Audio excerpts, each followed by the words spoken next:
Salam değerli dostlar. Həmişə evin önündən başladım. Bu dəfə arxasından başlamaq istədim. Belə bir qərar qəbul edelim mən. Evimiz yerləşir Afşeron rayonu Məhəmmədi qəsəbəsi. Asfalt küçədir. 3 sotda 4 otaq. 120.000 manat. Kupçaları var. Evində torpağım var. Keç evin içərisinə. Həyəti.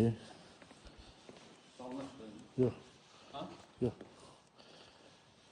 Evin görünüşü belədir. 6 qaraj 3 sotda 4 otaq 120.000 manat.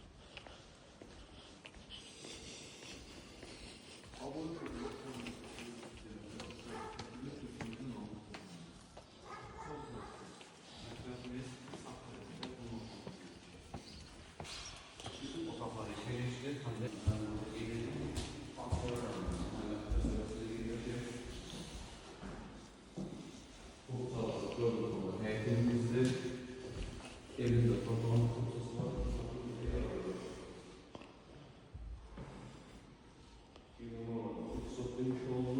Evin altında garaj var.